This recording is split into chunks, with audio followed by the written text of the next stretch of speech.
जितनी बड़ी प्रॉब्लम उतनी बड़ी औकात। आज तक आपको 500 करोड़ का प्रॉब्लम हुआ?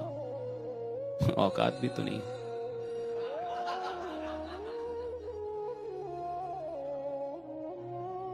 जितनी बड़ी प्रॉब्लम उतनी बड़ी औकात। जब खुदा किसी की प्रॉब्लम बढ़ाता है तो समझदार लोग खुदा का शुक्रिया अदा करते हैं, क्योंकि वो जानते हैं कि वो मेरी औकात बढ़ा रहा है। राइट? जब प्रॉब्लम बढ़ेगी औकात बढ़ती, प्रॉब्लम बढ़ेगी औकात बढ़ेगी, और जिसकी प्रॉब्लम घटते जा रही है समझिए आप नजर में नहीं है, अब आप नजर से दूर हो रहे हैं। प्रॉब्लम बड़ी कीमती चीज है, आपको पता है? इस जमाने, इस जिंदगी की सबसे कीमती चीज है प्रॉब्लम, और ये सबको नसीब भी नहीं है। प्रॉब्लम खुदा सिर्फ उन लोगों को देता है जिससे बहुत मोहब्बत करता है, और जिन पे खुदा बहुत विश्वास करता है कि इस प्रॉब्लम की औकात नहीं इंसान लगा सकता। राइट? इसको ये प्रॉब्लम दे दो, राइट?